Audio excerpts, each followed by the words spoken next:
Welcome to this portion of the Adolescent and Young Adults Panel. I am your moderator, Monica Yvonne.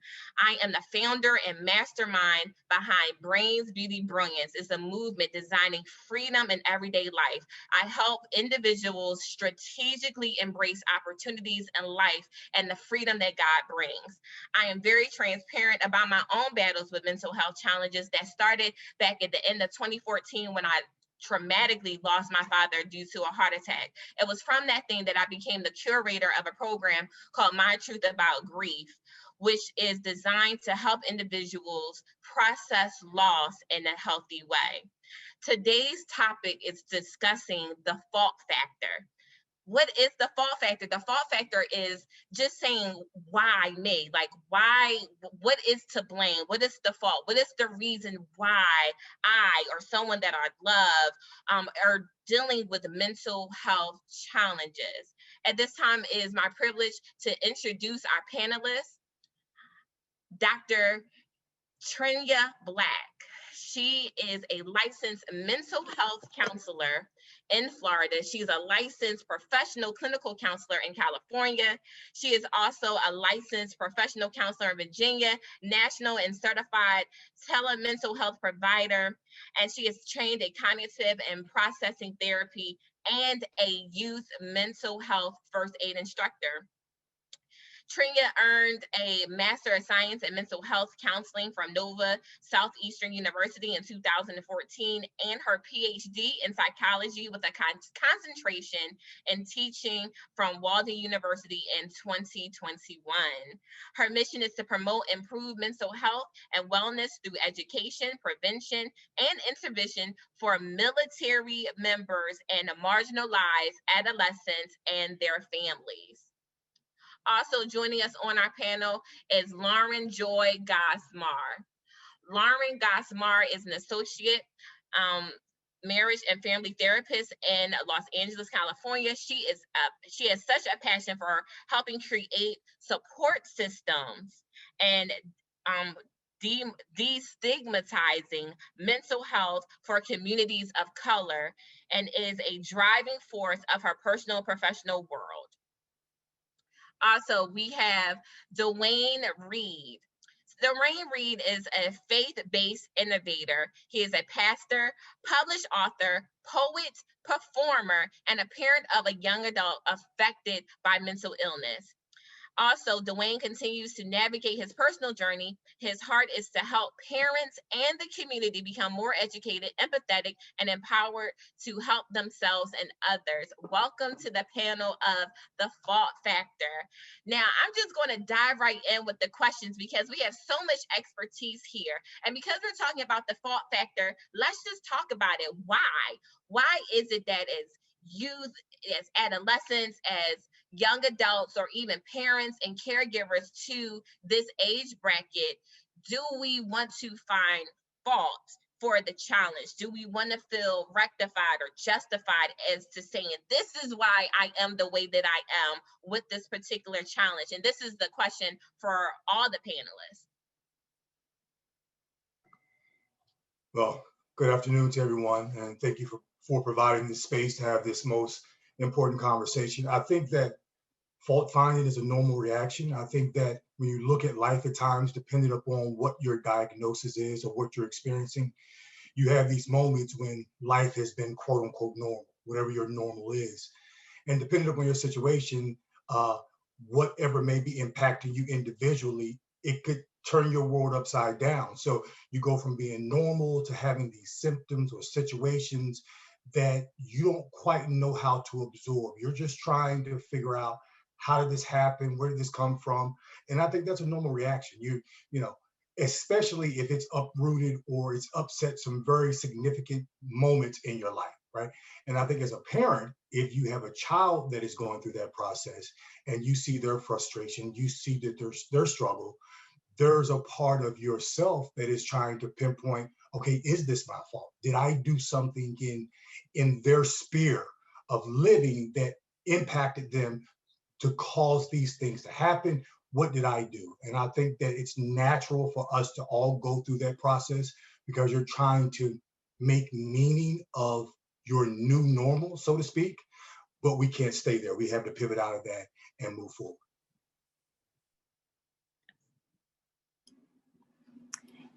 Thank you first. Let me just say thank you to you all for having me on here. Just been learning so much from everyone. But to go behind what Duane was saying, you know, I think when we look to question where's the fault, where's the blame, who wants to accept accountability for things that we have going on in our lives, you know, especially if it's negative. So, you know, things that are negative makes us feel uncomfortable. It's unpleasant. There is some shame, there is some guilt. And then some individuals feel more powered if they say, this is not my issue. This issue was handed to me because, you know, maybe my environment or maybe a situation that has happened. So it's easy for individuals to look for who's to blame and what I'm doing or where I am in my life, and understanding that this is not my issue. This was handed on to me, instead of accepting that situation. You know, I call it radical acceptance, accepting the what is instead of trying to figure out the why, and more so figure out what happened to me for me to be this way or for me to experience these challenges, and what is it that I can do moving forward to correct my behaviors or to correct the environment that I'm in or to change whatever narrative that we are trying to portray. And Lauren, Joy? Yes, I thank you as well. Thank you for having me. This has been a really awesome conference to bear witness to, and I'm really excited to be able to bring some perspective as well. I agree about the nature of wanting to find the why. I think it's natural, like Duane said, for us to want to get some understanding about why certain things happen. And I often have times with my clients where they get stuck on the why. Why did this happen to me? And I have to ask them, even if you knew why, would it make you feel any better? And the answer is often no. And I agree with what Dr. Black said as well about the difference between blame and acceptance. They are two completely different things. Blame is passive. Blame is something that I give to someone. Acceptance or accountability is active. It's something that I'm asking someone to acknowledge with me their part that they may have played in something, instead of me just saying, you did this to me. But this was my feeling about what happened. I need some accountability here for the part that we all played. And then that's when I can move into healing through acceptance. Because for youth, I think a lot of the times I have to help them understand that your parents come into this with a whole bunch of stuff. Nobody happens in a vacuum. Everybody comes in with their own things, and accepting that and knowing that nobody's perfect, no parent is perfect. People make mistakes, people have their own past, their own trauma, and accepting and acknowledging that can help bring healing, so you don't get stuck on the why, but can move through it and move past it to bring healing for yourself. Because the truth of the matter is, honestly, a lot of times if you knew the why, it wouldn't make you feel any better. Yes, and listening just to the common theme of what all three of you said, it pushes me into my next question, which is almost two-part, but I'm going to just ask the first part.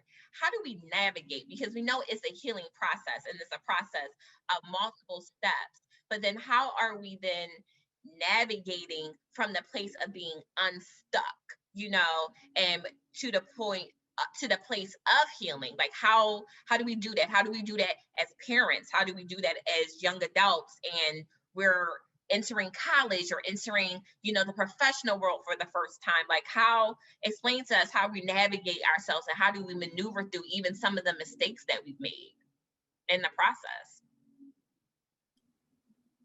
That is a great question. So when I speak with individuals, not just clients, but people in general, when we're talking about being unstuck, first of all, we have to do the work. So that work may look like therapy. That work may look like volunteering in the community. That work may look like working out, eating healthy, sleeping, sleep hygiene, all those components. But I also refer a lot to Maslow's hierarchy of needs, because that's how we reach self-actualization, by making sure all of our needs are being met. And that includes, our basic needs: water, shelter, safe. Are you in an abusive relationship? What is your home environment like? What is your community like? Surrounding yourself by individuals, feeling loved, accepted, needed, wanted, making sure your esteem is being fed by positive people, that social support that's going to nourish you and motivate and inspire you. And then you reach that final top of that pyramid of self-actualization. I like to say living for a piece of purpose.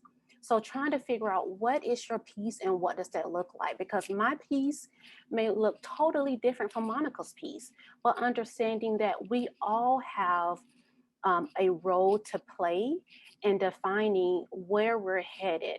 Now, we can't change, where we come from. There are some situations in our lives that truly some cards have been dealt for us. Thinking about a child did not ask to be raised or brought up in a toxic or unhealthy environment. They're just a child. So understanding that we can't change the hands that were dealt, but now since we have the hand, what are we going to do with it? Are we going to continue to point blame and fault on, well, my parents did this and the environment did this? Or are we going to be like Lauren Joy said, is we're going to accept some responsibility and accountability and truly just accept where we are in life, and knowing that, you know what, I have struggled a lot. However, I am here. I have resources. So where do I go from here? Who can I get on in my circle that's going to help me navigate this path of where I want to go, where I foresee myself in the future?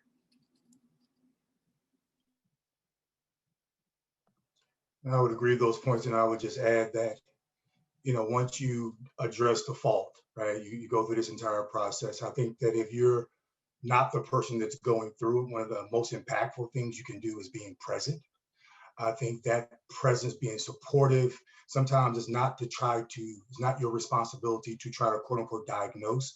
It's for you to listen. It's for you to observe. Why? Because if that particular person is going through an ordeal, they may not be able to verbalize everything that's taking place, right? Because each person has a different lens of perspective, and their lens may be a bit skewed in this particular moment. So it's important for the person that's providing that support to be present, to be listening, to be observing, so that in the event they're speaking to a clinician, they can share that feedback. They can share those experiences just to provide proper context so that the clinician can get a better understanding what the symptoms are and what the possible diagnosis might be.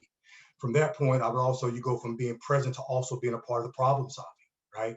Helping to find some answers to some of the questions that they have.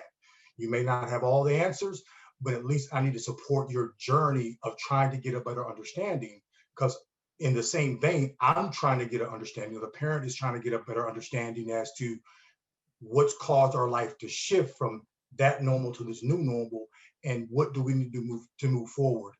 So you want to be a part of the problem solving, and you want to be patient. I think it requires a lot of patience. I think that it's easy for you on the outside, if you're not the one that's being impacted or affected, to say, come on, get over here and get this thing figured out. You're not the one that's quote unquote suffering. You're not the one that's totally confused. You're not the one that's walking around with whatever symptoms or issues they're addressing right now. So we have to be patient and allow individuals to grow and develop, to process at their pace. From being a pastor, when I've done a funeral, I often tell people, you grieve at your pace. I don't get to dictate your grief, right? I don't get to speed up your process. So we have to be patient with that person whose world, again, their world has been turned upside down. Allow them to kind of flow into who they need to become in their own time. And then lastly, I would say, once you've gone through all that process, to the doctor's point, at some particular point in time, we have to move forward. I think it's the responsibility of someone to apply some pressure to help push you forward. Like sooner or later, we just can't get stuck in the fault finding. You can't get stuck in a pity party. You can't get stuck in all those things. You have to take control of your life and move forward. And we can do that by some, giving love, but applying some pressure that can kind of help them go the right way so that they can take control of their life and move forward. So I have a few things to say on this subject, agreeing with Duane about the stuckness. That is pretty much the cornerstone of therapy, right? You come in because you cannot figure out how to get out of whatever the situation or behavior or pattern that you're in. And you're sitting there trying to figure out, how do I get unstuck? And that is a lot of times the work that's done. I think what I ask a lot of times when there's a pattern that's repeating over and over and over again is I remind clients that you have the option to keep doing it this way. But is this working for you? And so if they say, no, but this and that, then I explain to them, okay, look, we have options. We keep doing the same thing we're doing. We confront the problem, or we accept and then move on and figure out how we heal. And that's really where we're at. And if they say to me, well, I just want to stay stuck, then okay, that is your decision to do that. That's where in therapy, you have autonomy to make those kind of decisions. The other thing I wanted to say is I really work from a satir model, which talks about congruence. It's all about having things be in balance. And the things that she talks about are context, others, and self. And if any one of those three is my main focus, then I cannot have balance. If I am completely focused on the context of the what or the why, then I cannot have balance. If I am completely focused on myself and my self-preservation, then I cannot have balance. If I am completely focused on others and blaming and trying to figure out what they did to me, then I cannot have balance. And so part of getting unstuck is trying to get some congruence between all three of them, to have them be in balance with, okay, I understand the context of what happened. I am open and aware and leaving myself available to others. I am able to make determinations for myself, but not make myself the full focus of everything that I'm doing.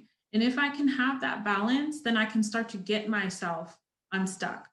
I can start to work towards some living, really, and feeling like I am empowered to live the kind of life that I want to live. So let's dig deeper into the trauma, like trauma and triggers, but with mental health challenges.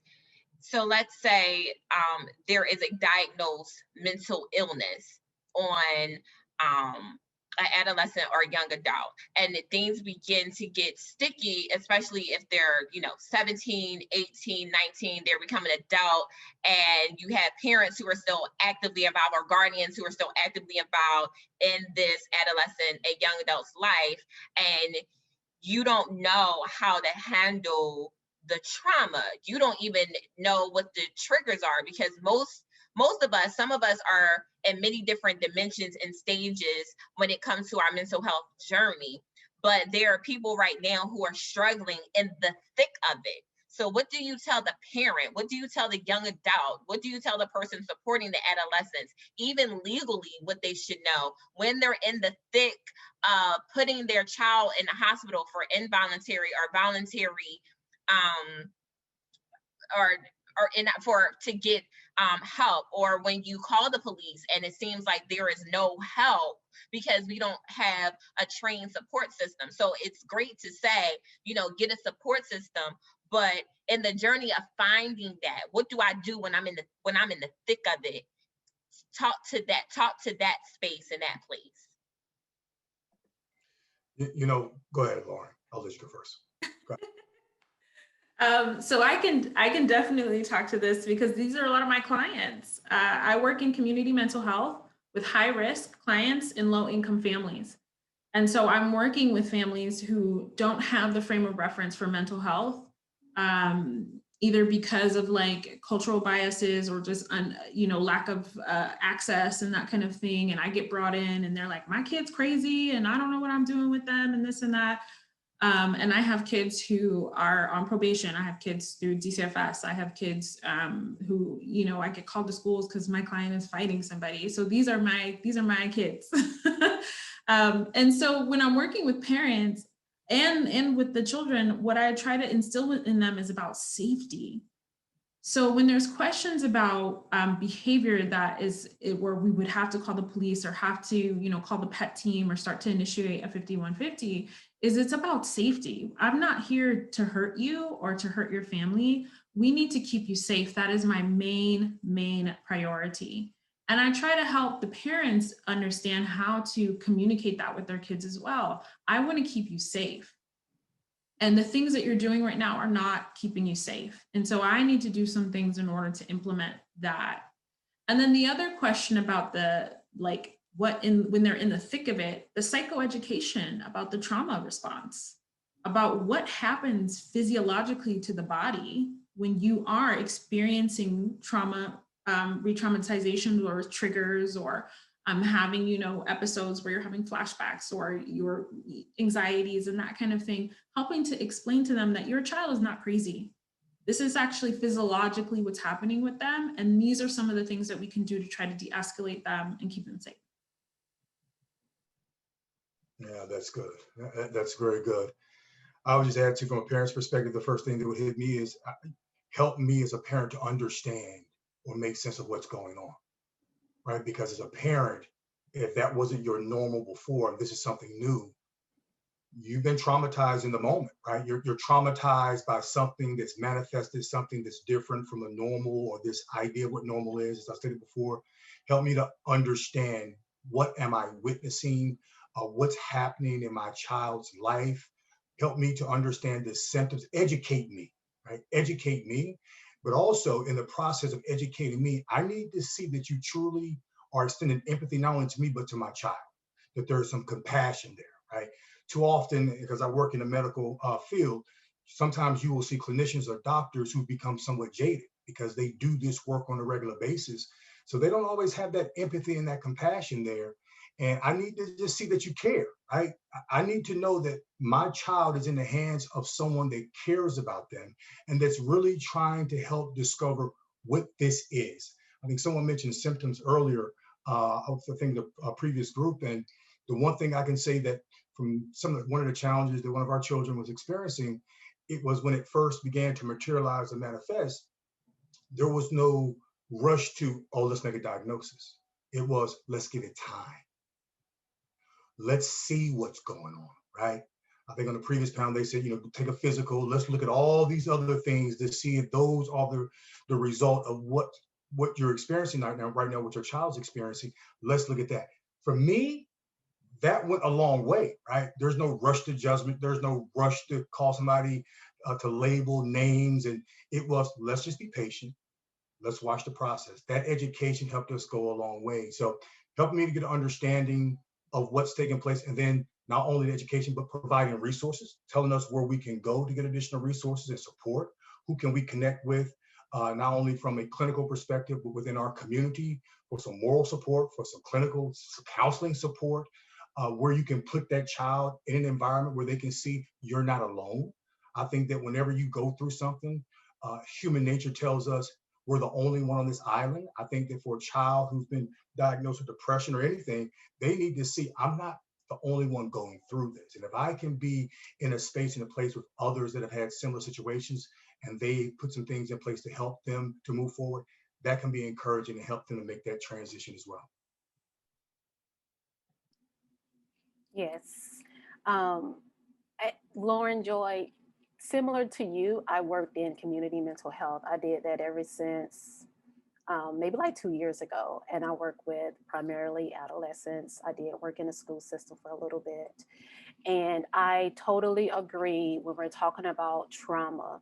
Number one is safety. I actually worked for the CAT program where I used to go inside the homes and provide intensive services. Safety is number one. And, education, that's one of my missions, is education and prevention. We educate the parents, we educate even the child on, what are you feeling? How are you feeling? We educate the symptoms of trauma. We explore, what specifically, what trauma have you experienced? What happened? So it's all about safety, education. Duane, absolutely. Compassion fatigue is real in this field. Let me just say that. And I stress that wholeheartedly. Compassion fatigue is real. We have had a stressful past few years, in this field that we're in, specifically social services. So, making sure that when we are seeking help for our babies or our loved ones, making sure they are empathetic, they are compassionate, they are knowledgeable. So let's start with knowledge when we're talking about trauma. Does that clinician or that provider have experience treating trauma? Because sometimes, and I when I say this, I'm saying this from my heart. Sometimes we're trying to do good, but sometimes we just can't help that individual. And we have to know when to refer out. It's called scope of practice. If I don't know much about a particular issue, let me connect you to some resources. I'm going to do some calling. I'm going to do some, emailing. I'm going to do something so that I can connect these families to whatever resources they have. So, to agree with Lauren, Joy, Duane, safety, education, compassion fatigue, making sure we are all aligned for the goodness of whoever is coming to us, whether it's a client, whether it's our baby, whether it's our niece or whomever, making sure that we have resources that we can connect these individuals to so that we can see them grow. We can fill their cup. We can walk alongside of them on this journey that they are trying to navigate when they're trying to heal. My next question, because we're going into healing, and healing is messy and it's nasty and it's icky, but it's great when you're, seem to be getting past, making tremendous milestones. The question is, what becomes a reasonable expectation in regards to a timeline? Because sometimes it's like you yourself as a young adult or someone who is supporting or a parent sees their child making great milestones. You begin to put, okay, so at this rate, by this time, they should be here. And by that time, they should be in this space. But how do we give grace to have a manageable timeline? And this may go into a care plan for an adolescent or young adult, and what resources as far as what can we expect for teachers and schools to do, both in high school and college, and for a young adult that's entering the workforce. What should be the right expectations, and how do we give grace in the process so we don't have unrealistic expectations and we don't create unrealistic timelines and time frames? I'll start with an analogy. You're driving on the Los Angeles freeway, you're in your lane, 6 lanes, traffic. If you continue to look to the left or to the right, what's going to happen? You're going to crash. I think that there has to be some rest in that particular narrative, whatever that narrative is, and your car is moving at the pace that it's supposed to move. I can't look to the left or to the right or read an article on how somebody else's story materialized and that person got it within 6 months. My narrative it may take 3 years, right? I think that you have to be patient with the process. I think that you need the education of learning how to pivot. I do believe you apply pressure, but just because as the parent, if I conceptualize the information a certain way, I'm looking at it through my lens. I'm not in your body. I'm not looking at the situation through your mind.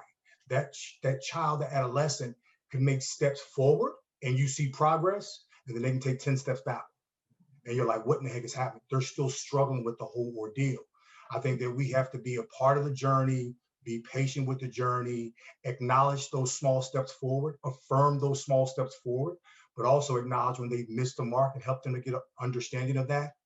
But I don't think I get to dictate a timeline from my perspective, because I think sometimes if you try to squeeze a person too hard and too fast, you do more damage, right?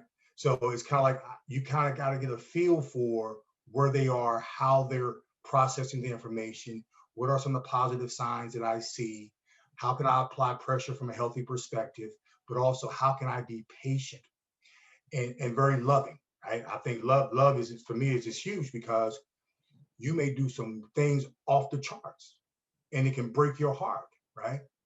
But I don't get to choose to walk away from you because I love you. I'm with you in the long haul. And I think that if we're with them in the long haul, we'll help expedite that process a lot quicker just because of our presence.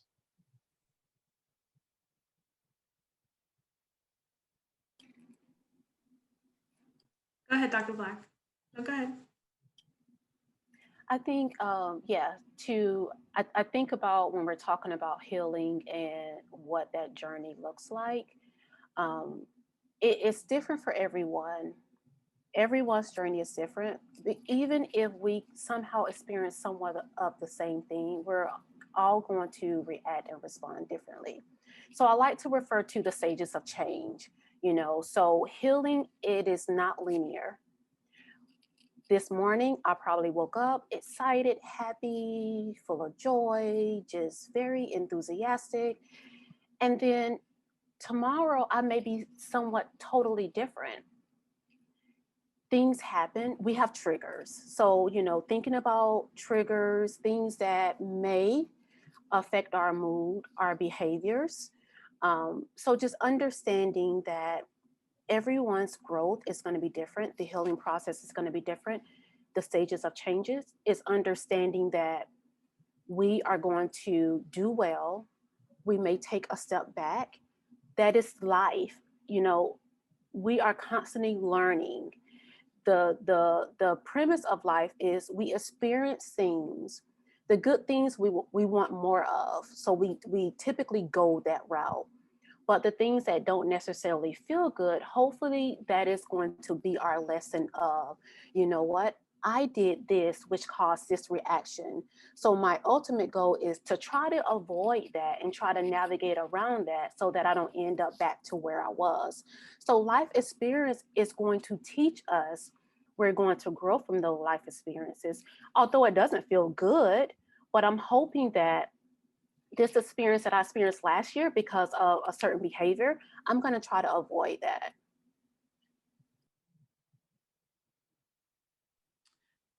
I think the thing that I try to really instill in clients and parents is that it took you so much time to get here.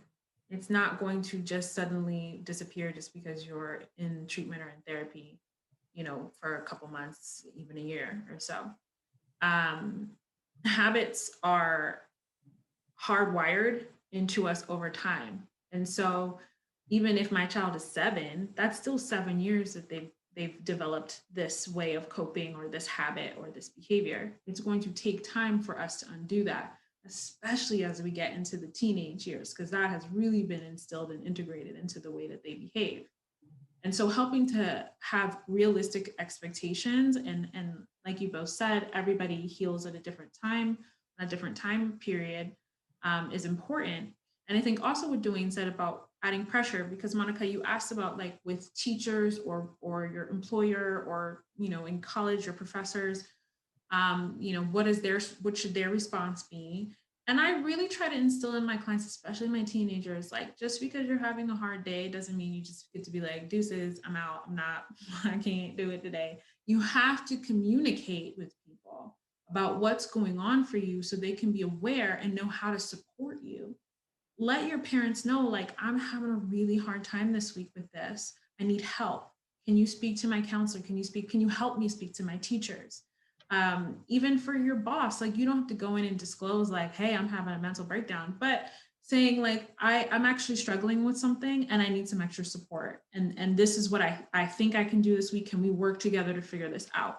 But the point is that you don't get to just be like, well, I have mental health problems, so I'm exempt from any kind of accountability.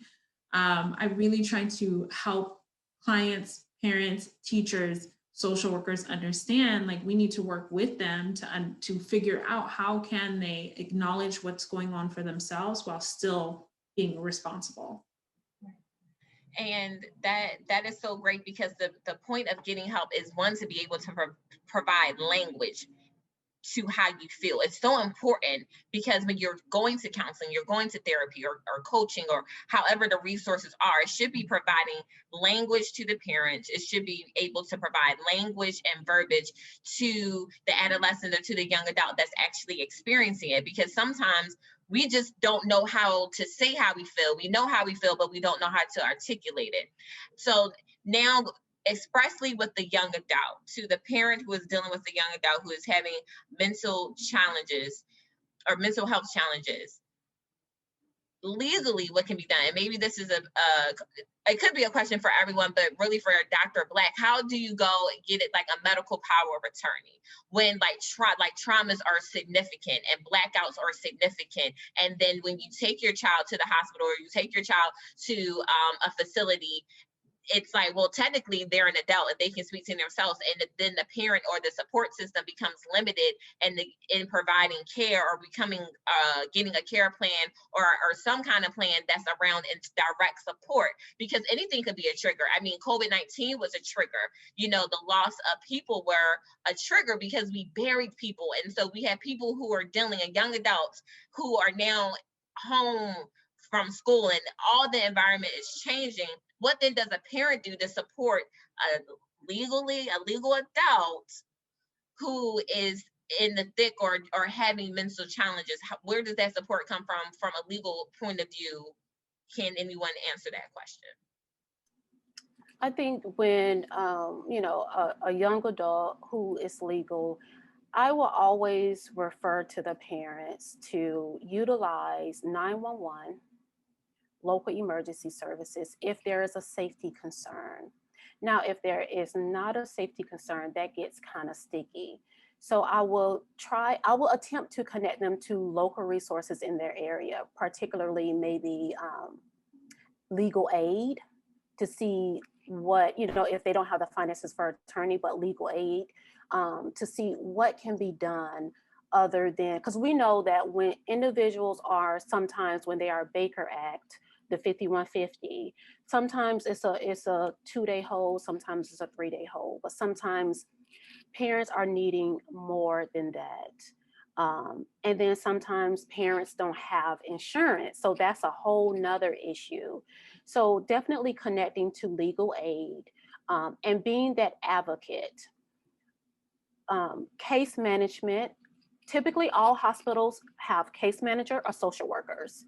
And that's their realm of, connecting to local resources to make sure the parents are getting the needs met for their children. So that's what I would definitely advise and recommend for a parent who has concerns of a young adult who is legal, but there is maybe some safety concerns or even substance abuse. You have Marchman Acts, you have Baker Acts, but there is always that limitation to those. So I will always refer to legal aid or an attorney. That way you can get those rights. Yeah. Yeah, and so I'll just add, so there in the state of New Jersey, there's a form called healthcare proxy, which is a power of attorney. And what I've learned is in some spaces, the clinicians, the nurses, those that are caring for your child, they don't even know about it. They're not aware of it. And each state's laws are a little bit different. Like in the state of Pennsylvania, if I'm correct, you can be you have to be 16 to drive a car in Pennsylvania. You have to be 17 in New Jersey. But if I'm correct, from a mental health perspective, at 13 in the state of Pennsylvania, if you're having, say, a manic episode and you're in the hospital, they will ask you a question. Do you want to be admitted voluntarily? Will you go and receive treatment afterwards, right? Voluntarily. That 13-year-old says no. They will put them in as involuntary. And my thought process when I've been privy to some of this stuff is where you acknowledge that the 13-year-old is here because they're having a manic episode. So their logic is somewhat off. but you're asking them a question about their treatment. So they give you a response that's illogical. How are you allowing that 13-year-old to make that decision? And then unfortunately, what's been shared with us is that sometimes the parents aren't involved. So as a parent, you have to be present. You have to learn this system so that you can support your child, because in some instances, you're asking someone who's not thinking logically right now, and you're expecting a logical response. And when they don't get it, they can commit your child involuntarily, right? You have no choice in the matter.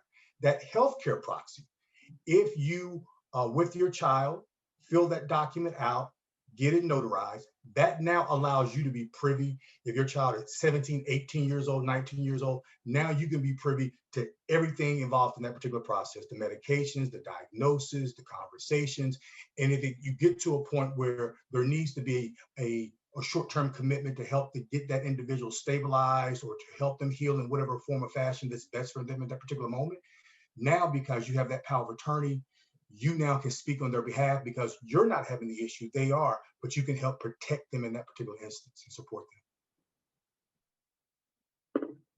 And Duane, I will second what Dr. Black and Duane said. Dr. Black mentioned in a previous question, the idea of scope of practice. And so it is important to remember that as therapists, we can't give legal advice. And so referring them to legal aids or legal resources, I think is imperative when working with parents to get them in touch with the right people that can help them make those decisions. And Duane is right there. So I practice in California, and the age for us is 12. At age of 12, a child can consent to their own treatment. And it is somewhat subjective because the law says that if it is deemed they are mature enough to do so, they may consent for their own treatment. And what does maturity mean? It's depends on who you're asking. And so if there's concerns about a child making decisions for their treatment without their parents, I always refer the parents to legal services to work that out in a way that makes most sense for their family.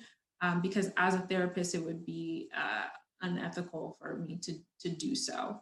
But it is a really excellent question. And I do find a lot of parents are asking about, like, how can I make decisions on behalf of my child if they're consenting, or if, they have the power to admit themselves or those kind of things. At this time, we have just questions that are pouring in from our participants. And one question says, I am looking for help or advice as a parent of a teenager that has violent outbursts weekly. She has been on a number of different medications and has received therapy for over 6 years. These interventions have not helped, and I am at a loss as to what to do or try next.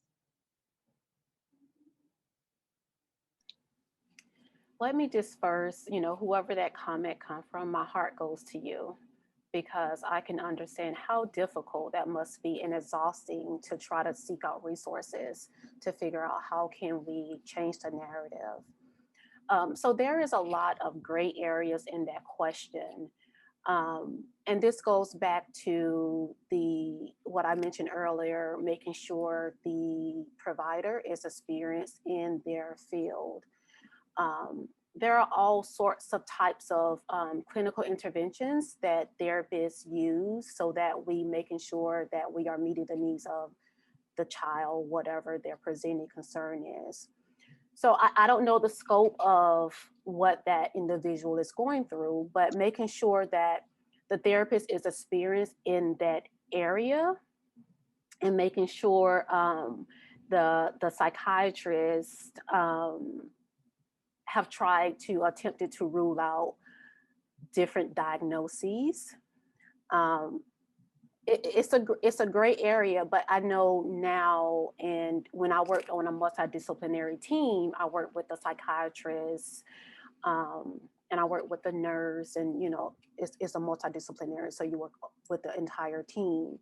And what we used to do, what the psychiatrist used to do, is do like genetic testing to try to figure out what medication will work for an individual and what wouldn't.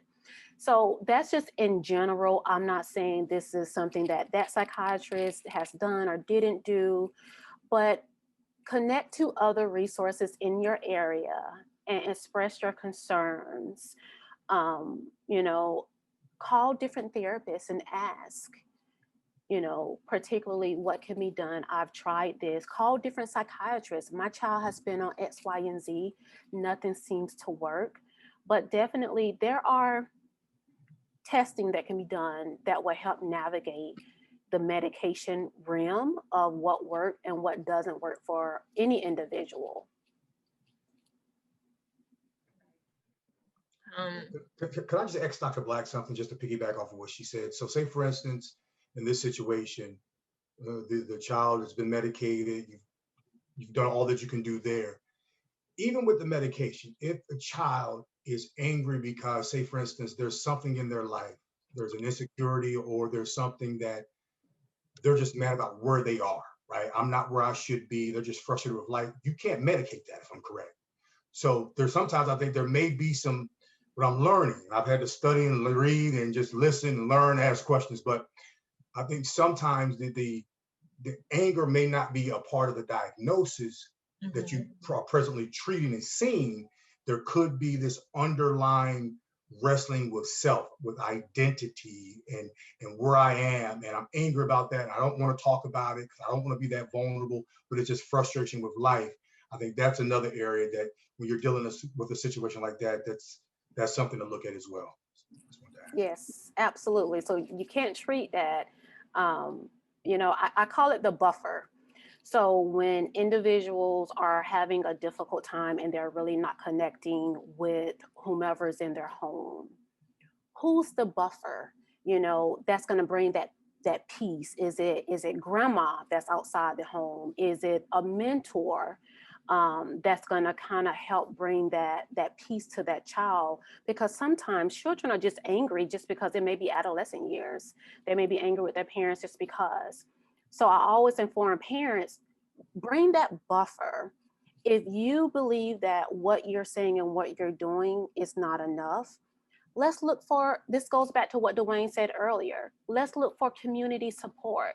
Let's look for resources. Let's go to big brothers and big sisters, and let's do all these things so that we have that buffer. So when that child is feeling angry towards me, let's get this mentor on board so that they can work with this individual to provide that guidance, that support, and just to have that child heard.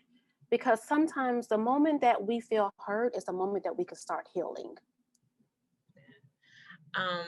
There is one more question, and I'll go to Lauren Joy. When calling 911, how do you ask for specific help keeping them safe if your child is having mental health issues? So I want to also give some context to this, because in Philadelphia, it was probably about a year ago, not also surrounding the death of George Floyd, where there are police that showed up and actually unfortunately killed an individual who was battling mental health, and it was unknown if the 911 dispatcher had actually given the history that this person was of mental health, even though it was communicated. So when you say, let's keep our child safe, there is a fear when you call 911 because you don't know if the police officer that's coming to the door actually has training, or if they're going to use their gun versus their taser. Can you answer that question? And we are wrapping up. We're almost over time, but this is an important enough question to be answered by this panel. I think that that's an excellent question, and I can certainly understand the reservation with contacting the police and feeling like there's going to be some kind of miscommunication here. So some of the steps that you can take with creating with your child a safety plan, which is basically something that you create to try to, you work up to the point of calling 911. You have certain steps that you take first before you get there. And hopefully part of that step would be to contact their mental health service provider, or a mental health service provider, or the PET team, the psychiatric assessment team, to come out first before the police are called. I oftentimes have to do this and make what's in part of their safety plan, create a crisis plan, so we know the steps that we're going to take before we get there. And then I'm bringing in other resources to try to help, especially if I'm going to have to interact with the police. I think making it very clear in the call about whoever you're calling about their history, This is their history. They are receiving services, or even if they're not receiving services, this is the awareness that we have about their behavior. And you can ask, do you have a department head or a department in your police station that is actually certified? I don't know if that's the right word, but there are certain teams in police stations that are actually designated to take these psychiatric calls. So asking if that is available to you, and then again, restating that this is what's going on. I need to make sure that there's going to be someone here that's going to be consciously aware of that. You can also ask, can you please have the sergeant come down as well? Just asking for extra resources in that way. And just to really quickly, because I see the other question here about resources and the question about the child who has extensive treatment for 6 years and nothing seemed to work. I'm not familiar with New Jersey or Pennsylvania, but there are services called full partnership services, FSP services, or wraparound services, which are meant to be like a collective team, treatment team, therapists, psychiatrists, family partnership, someone that works directly with the parents. They provide resources for things like community engagement. And it's more of a team approach, which can be very helpful if you're having issues with a family member who has extensive mental health history and not just the therapy or not just the medication is working. Looking into something like FSP or wraparound services might be helpful. Yes. Oh yeah, Dr. Black. I was just gonna absolutely just agree with Lauren Joy in regard to the safety plan. Making sure that everything is communicated, that individual, that child understand that this is a safety plan before we call the police. This is the steps that we want to take, but also explaining to that individual that, I think it's absolutely okay for parents to share some of their concerns about what's been going on in our community, and making that child aware, like, this would be a last resort, but these are the steps that I want to take before we even get to that last resort. I'll just add this one piece because I agree with everything that was just stated. If you make that call, if you communicate all that information, once you release that information, someone's coming out, right? You don't get to dictate how many people come out. So you need to also be prepared that once that call has been made, there may be an ambulance, there may be one police officer, there could be 3 police officers or 4. You need to get yourself in the mental state to be prepared to deal with that. Because if you're expecting just an ambulance is going to come and you see 5 or 6 police officers come as well, okay, that could have you on edge, because now you're asking a question like, why are all these people here? They're there because of your call. But just making sure that you're prepared for what's to happen after that, and be okay if your child must be taken at that particular point. You have to be okay with the process. You have to trust the process, because even though you made the call, you may have made the call somewhat haphazardly, out of emotion, not really understanding everything that's going to ensue thereafter, but you have to be prepared for that and trust that the system, look, there's flaws in all systems, but sometimes that may be what's necessary for that particular adolescent. Yes. This has been such a rich conversation, such a great dialogue, dealing with real issues that affect our adolescents and our young adults. We have 1 minute left. And so my last question for each of the past panelists is actually, could you just leave us with a lasting message or statement of encouragement and hope to adolescents, young adults, and those parents and guardians and educators and various other mentors and figures that are supporting this particular demographic who are having mental health challenges? I'll simply leave with, it's okay not being okay at times, right? I think that it's okay. Right? I think that if you're experiencing some things that don't seem okay, that's okay, right? I may need a little bit of some medication to help me get balanced, the same way a person whose blood pressure is high, they need a little something to get their blood pressure down. The same way a person whose pancreas is not pumping out enough insulin, they need something to prevent them from getting diabetes. Mental health, that person may need a little bit of chemicals to help balance them out. It's okay. And if you have these moments where there are some highs and lows, that's okay as well, right? Be okay being okay, but also be okay not being okay, and be okay letting someone know, I'm not okay. Get the help that you need. get the help that your child needs. Whatever you have to do to be okay, do that. And whatever that looks like, that's your story, that's your narrative, that's your lane. Don't let anyone take that from you. You have been empowered to have whatever conversations you need to have, throw out all the stigmas and all the misconceptions about mental health. But if you're not okay, it's okay not being okay, but you don't want to stay in that state. Take the resources and the knowledge you have to move forward so that you can take care of yourself and your family. Okay, Lauren. I would say my biggest thing is don't isolate. I think sometimes it can feel so shaming to have something going on either personally with you, with your mental health, or with someone in your family, and then you begin to insulate and isolate, and you're not reaching out to anybody. When they say it takes a village, like that's not a joke. It really does. It takes a village, and so you have to be reaching out for support, letting people know what's going on. How can they support you? How can they help you implement the things that you're trying to help your children to practice? Talking to teachers, talking to other family members. Don't put yourself on an island, because that's only going to continue to make the problem worse. You need your community, and don't let the shame keep you from getting the help that you need. Yes, I was going to say, don't suffer in silence. That is one of my mottos, don't suffer in silence.